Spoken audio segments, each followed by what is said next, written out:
year, it would scare me to let you out because I don't know what you're going to do.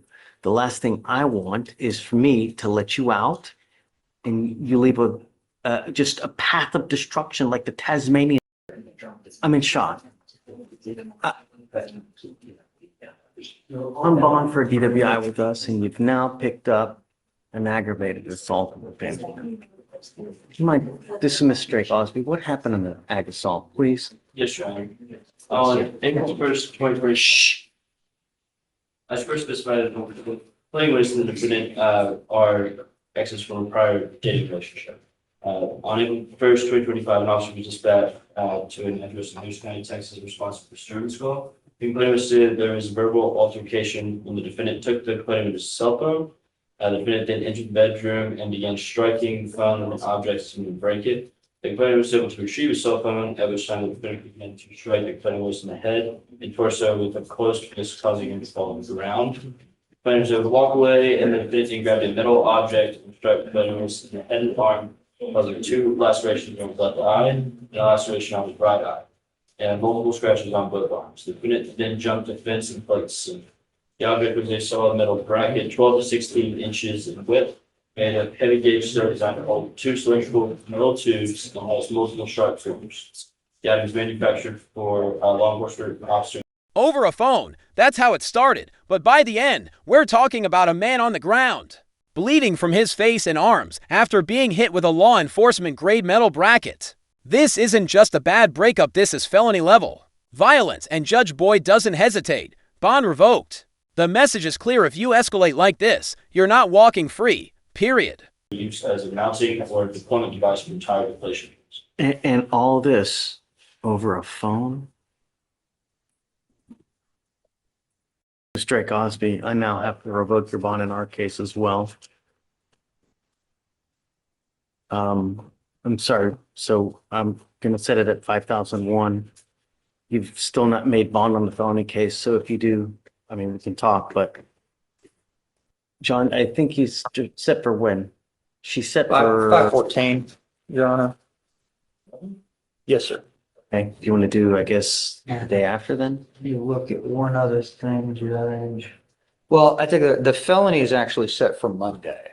Our case before this one was caught up was when she was reset for 514.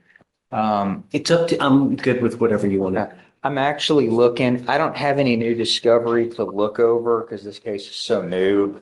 There weren't even any body cams for me, so I'm pretty much waiting on everything. I'll leave it where it is and I'll monitor things and see what's going on with the felony case, Judge. Okay. All right. Thanks. All right, thank you, Judge. So I've got a couple to talk to you about. Okay. Start with the easier one first. Mr. Ally, he, Marquis Seller? yes, Is he in custody? no, he's on bond. He had a violation because apparently he was doing random drug tests. Oh, right. Is he here? He is here. He went and he's tested. He came back negative, which is positive. But I think there was a miscommunication or a misunderstanding about him having to go drug test. He's got a pretty extensive orange sheet. And he's doing a mental health PTI, which he's done the interview. We're just waiting on the report. So I think it may have just, when he missed the drug test, just a misunderstanding, miscommunication as to what the bond conditions were. This part of the hearing reveals a common issue in the justice system is communication. A defendant misses a drug test, not because of substance abuse, but because he didn't understand the requirement. Luckily for him, he tested clean later and is working through mental health treatment. It's a small moment, but it shows how bond violations aren't always black and white. Sometimes it's about the system keeping up with its own rules. Did you get the report on Ally yet? I haven't gotten one, but I did speak I've been with, waiting. It's been a long time. well, they do them in batches rather than piecemeal. And so we just, I mean, he went and did it at least 60 days ago, no? I don't think it's been 60, maybe 30, 45-ish, but he has gone. I did speak with the Harris Center and he, I remember you told me that he went. yeah. we're just waiting, and the Harris Center, I know that they're very overwhelmed and understaffed and. Right, I get it. What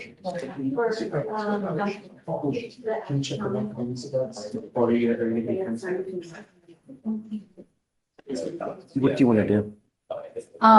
What, like I said, he's here, he's clean, if we That's could, good. yes. Okay, I mean, he's clean, which is great. Yeah. Right, so let's set it, I don't know, maybe a week. Okay, If it's not back in a week, I'm gonna call it. I'll figure it out. okay, perfect. Who's Let's do next? that. Mr. Jorge Pena, he's in custody. He has a fugitive case, Is it what case? a fugitive case. Okay, oh, hi, And, Amy. he would like to speak to you about getting a new lawyer. About a bond? No, he wants a new court-appointed lawyer.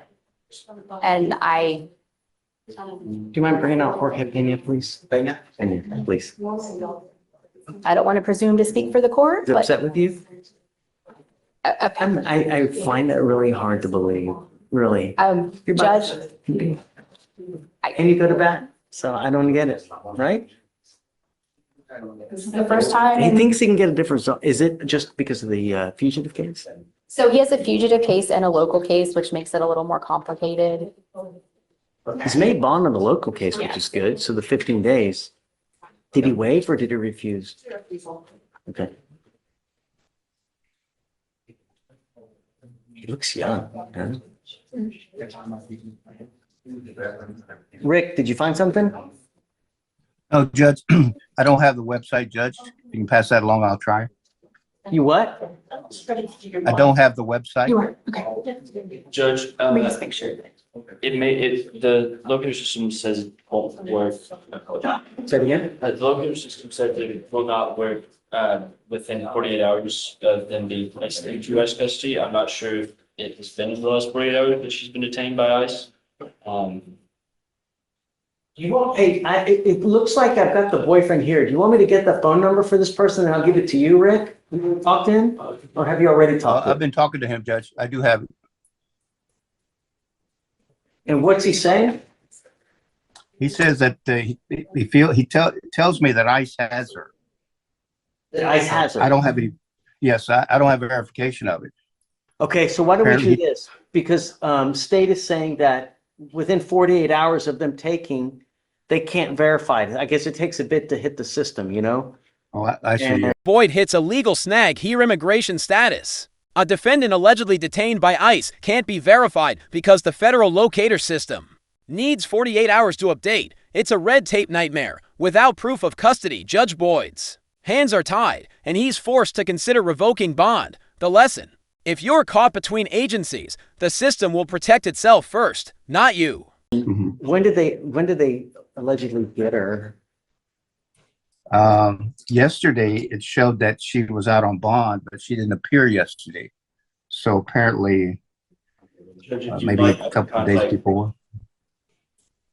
Say it again? It does give a number for the field office. If you'd like me to reach out and contact them. Yeah, but you got a lot, I mean, you got a lot of stuff here going on, you know? But County doesn't have a right, Judge? Yeah, I don't know. I don't know if you can, you should get that deeply involved, you know what I mean? Because I don't want you to do something that you get in trouble, so.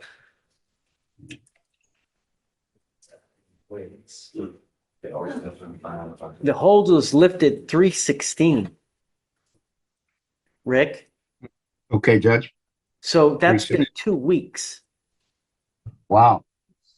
So apparently that's where she's been. I've had no contact with her, Judge. I mean, But, if we can't verify that she's in custody, because I can't, then I'm gonna revoke the bond. Right, right. I understand.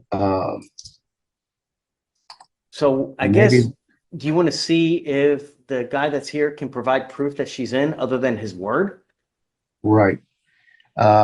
He tells me that he has a immigration attorney for her.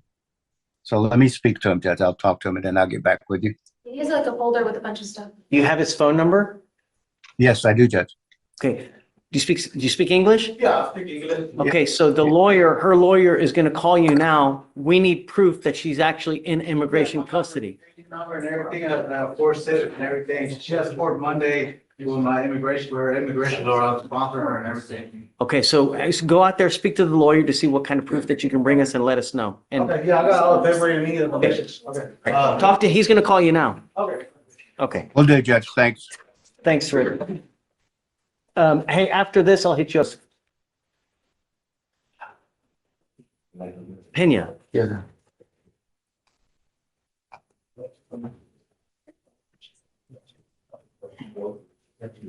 Okay, so Mr. Pena, you were wanted out of another state. And I guess your lawyer is, there are two things. You're not happy with Anna here. And so we need to talk about number one. Number two, a lot of times when people have fugitive cases, they ask for me to set them a bond so they can get out and go turn themselves in. Let's talk about Mr. Pena. He's only 23 but already has 3 cases in under 2 years, including a DWI and now a fugitive warrant from another state. Judge Boyd doesn't mince words. I know you because you keep picking cases up. When a judge recognizes your name, that's not a compliment, it's a red flag. And this young man's rap sheet is reading like a warning label.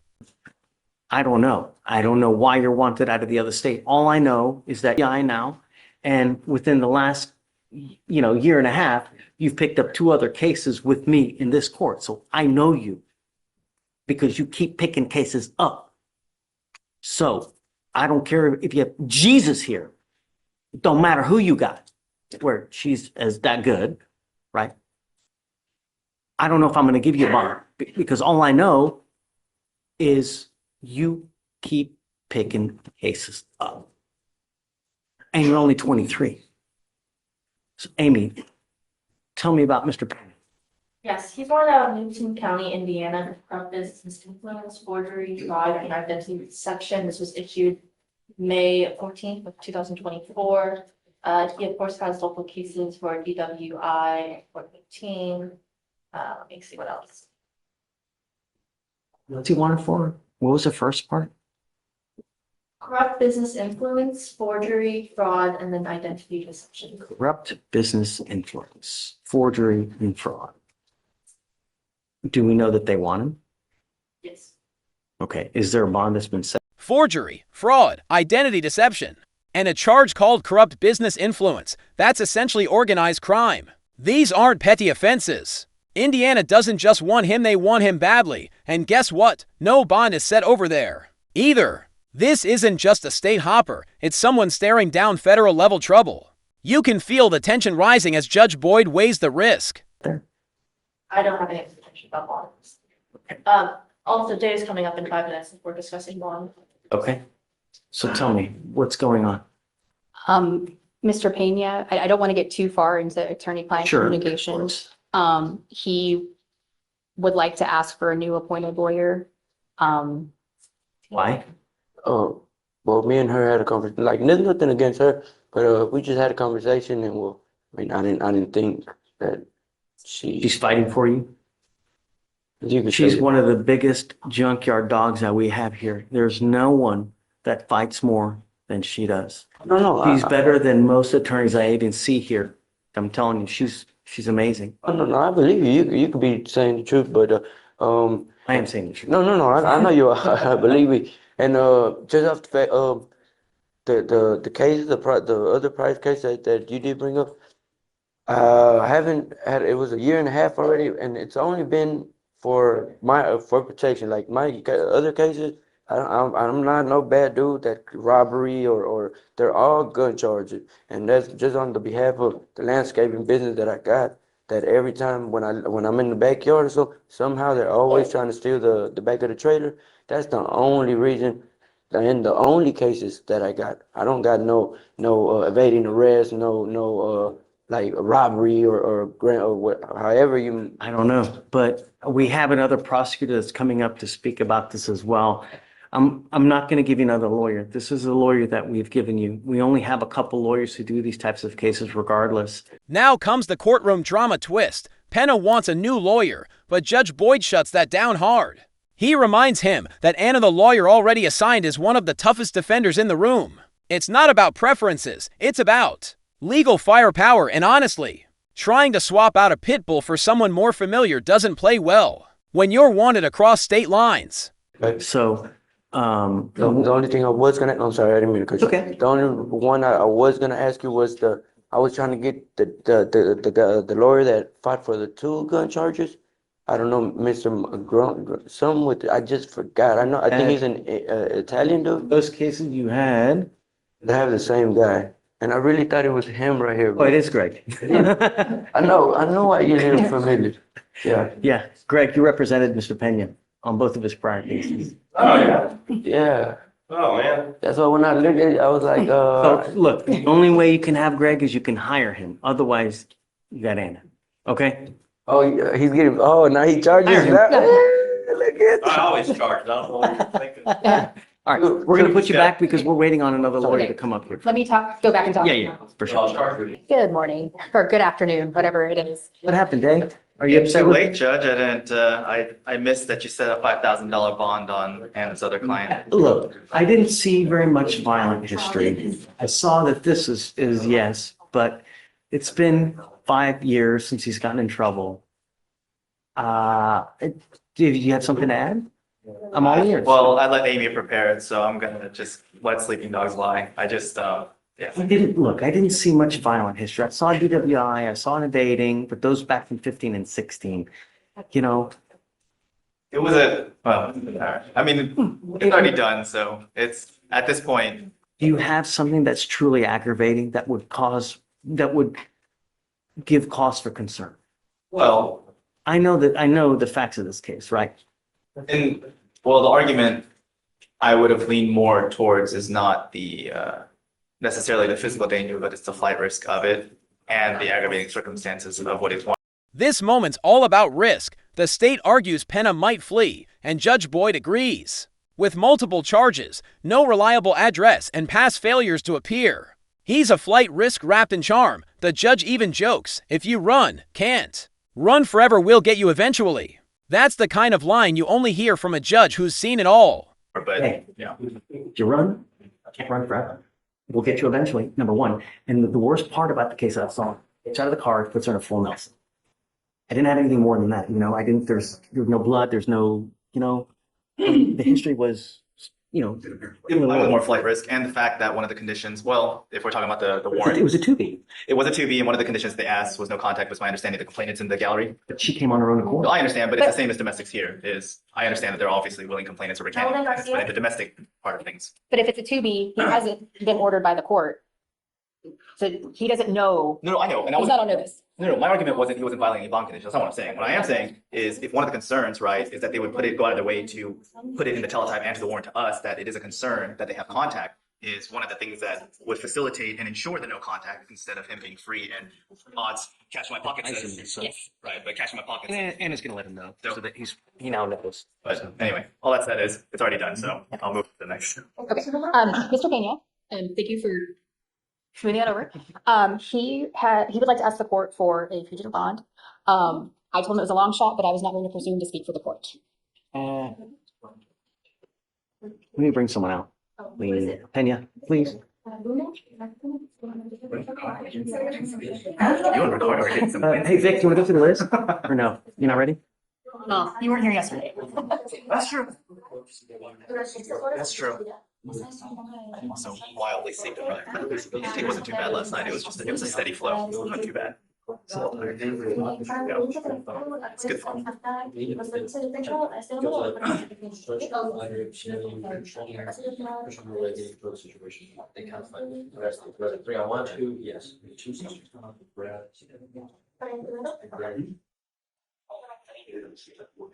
Did you want to go over it too? Yeah. Page 5, Davis. Set or Raymond felt to appear first time.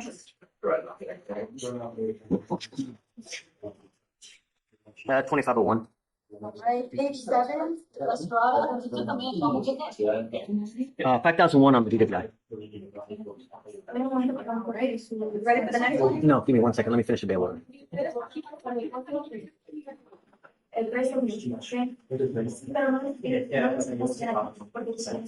Okay, who's next? Next judge is page 13, Jenkins. Set or Raymond felt to appear first time. 2501.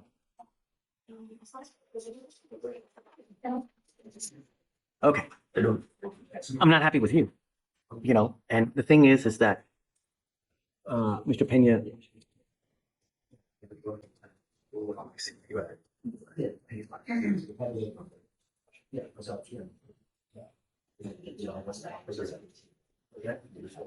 Since you've been an adult, This is one of the most brutally honest moments in the entire hearing. Judge Boyd tells Pena that letting him out would be like unleashing a path of destruction. Like the Tasmanian devil, you can hear the room go silent when even a judge is afraid of what you'll do next. That's a level of legal fear few ever want to reach. picked up 1 to 2 cases every year. It would scare me to let you out because I don't know what you're going to do. The last thing I want is for me to let you out and you leave just a path of destruction like the Tasmanian. You now have a DWI here. You're wanted for 3 charges in, where was it again? Indiana. In Indiana. You're hopscotching states with criminality. And you're only 23. I don't feel comfortable giving you a bond because I don't think that you will comply with the court orders. Sure. Just don't talk about the case. Oh, no, I'm not talking about, sir, believe me, I understand where you come from, because it's probably not the first time you see it, but, my cases are not, never hurting nobody. I'm not So you have I'm a not a fraud? menace to society. What else was it? Your Honor, it's fraud, identity deception, forgery, corrupt business influence, But nothing with, no disrespect to you, I promise no disrespect, but nothing that has, that I hurt somebody or make somebody do that they didn't want to, or like, Have an open DWI. for doing a favor. Stop. Oh, sorry. Yeah, don't. Yeah, sorry. If you go out there and you kill a family of 4, do you think, well, he was going to try to help someone? Do you think they care? I was asking her, I was like, at least, because my mom, it's the Indiana case is like 14 hours if I'm not mistaken, and well, my mama don't got enough money to be going back and forth, so that's why I was asking her. I'm like, I'll do anything that however he feels comfortable, like however you want. I was like, can he at least put me a monitor to drive with my mom over there at least one time, because I haven't seen my mama and I'm not gonna be able to see my mama if I end up going all the way to Indiana, because she don't got enough funds to even go over there like every week. And sorry, like believe me, I'm not no bad person. Concern is whether you get to see your mom. You know what I I mean? understandable. No, that's understandable. No My disrespect. only concern is that you get to Indiana to Yes, get sir. the charges. Yes, sir. Now, the problem is that you refused extradition. So you aren't even earning credit now towards, because when someone waives extradition, we give that other state 14 days to come get you. Here's where Pena's real mistake hits him like a ton of bricks. He refused extradition. That might seem smart in the moment, but it actually delays the process and kills any chance of bond. Instead of speeding things up, he's now stuck for potentially 90 days while Indiana files a governor's warrant. The worst part, he gave up time that would have counted as credit served. Come get you, Yes, sir. then Harris County releases you. Yes, sir. Right? The warrant don't go away. Yes, That warrant will also remain. Yes, sir. But at this point, I just don't feel comfortable giving you a bond, Mr. Pena. You're just too young. You keep picking up criminal cases, and it scares me. Well, can we come to like an understanding? Like, let's just say I do suppose, like, however you think that I'm finna do, I'm eventually I'm gonna come back, and I'll do more time than I have to. Brother. I'm giving you my word that I really don't feel comfortable, You don't Mr. feel Pena. that's acceptable. That's acceptable. Because the Judge. problem is that with the cases that you had with us, I also had to revoke your bond on those cases when you were just here with us. Yeah, You failed to appear on one of your cases, and that's just here in Harris County. On one of the gun cases, you took off and we had to issue a warrant for your arrest. No. Okay. And Judge, The bond's at 1,001. just if I may, I believe both of the gun cases were ultimately dismissed. One was dismissed, the other one. One was not. Oh, okay. I apologize for my misunderstanding. I thought they both. So he probably pled to one where they dismissed the other one. Okay. He was on bond and he picked up a new case. Defense tries to soften the record by mentioning a dismissed gun charge, but the judge isn't having it. Turns out only one was dropped, the other one stuck. And this back and forth shows how complicated legal records get when you've got multiple charges in multiple states. It's not just about guilt or innocence, it's about patterns. And Penna's pattern, reoffend and disappear. No, it was No. a year after. But actually, and part of housekeeping, if you wanted to go forward with the 2-year rule, or if you didn't want to. Okay, so his DWI is in court 15. I don't know if they're gonna send that back because of the. We killed the 2-year rule.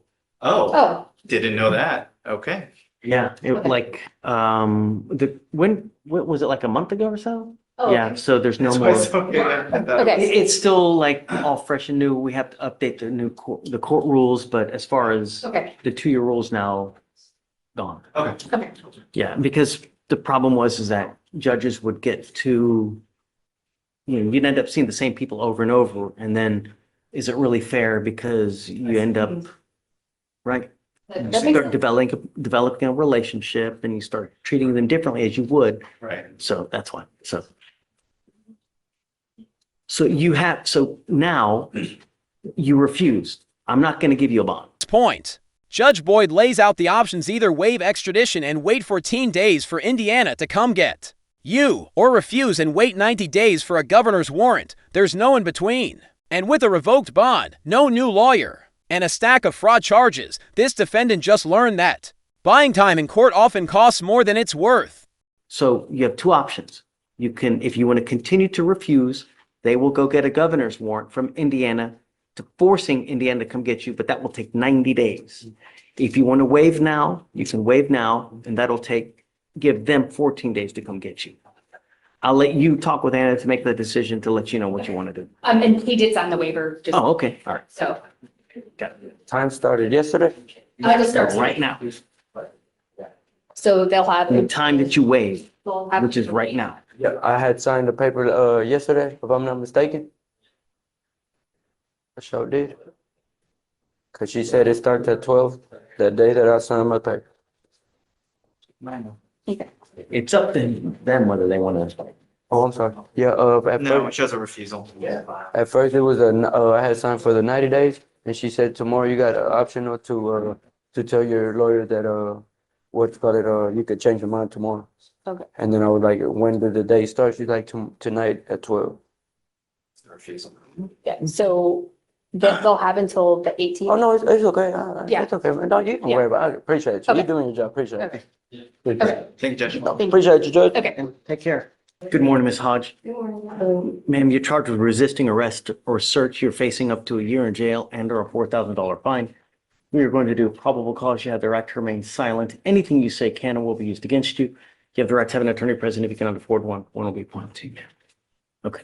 Your Honor, on March 30th, 2025, in Harris County, Texas, a law enforcement officer observed a vehicle traveling 55 miles an hour in a 40-mile-an-hour zone and made a traffic stop. Upon contact with the defendant became irate and demanded the law enforcement officer's name and badge number before answering a FaceTime call and becoming distracted. The defendant advised that her driver's license was expired and that she only had a passport. Vehicle registration was also expired. The law enforcement officer asked the defendant to step out of the vehicle, and the defendant ignored the commands. The law enforcement officer then opened the defendant's door and again ordered the defendant to step out of the car and informed her she was under arrest for interfering with public duties. The law enforcement officer then removed the defendant from the driver's seat and forced the defendant to the ground. After being detained, the defendant refused to get into the. And just when you think it can't get more chaotic, we meet Miss High, pulled over for speeding. She ends up kicking deputies, refusing arrest, and still somehow avoids assault charges. Judge Boyd calls her extremely lucky, and he's right. In another county, she'd be facing a felony instead. She's walking out with a firm warning and one condition: no driving unless she's legal. Back of the law enforcement officer's vehicle and began to kick out towards the deputies. In the process, the defendant struck the law enforcement officer in both thighs several times. The law enforcement officer was eventually able to force the defendant into the vehicle. She gets charged with assault on the peace officer? No, Your Honor, she did not. Very lucky. Extremely lucky that you're not charged with 2 additional felonies. Ms. Hodge, I'm going to find that there's sufficient probable cause to go forward with your case. So can you run her license, see if she has a valid license, please? If you do not have a Texas driver license and a liability insurance in your name, you're not allowed to drive. And I will make that a condition of your bond. When you get into a pissing match with people who have the power of arrest, who wins? Right. Take that into account. A lot of times, something like this ends up in a ticket. You know, She's not eligible. okay, you're not allowed to drive. I'm making that a condition, and you're now going to sign an affidavit with me today, which is a promise that you're not going to drive.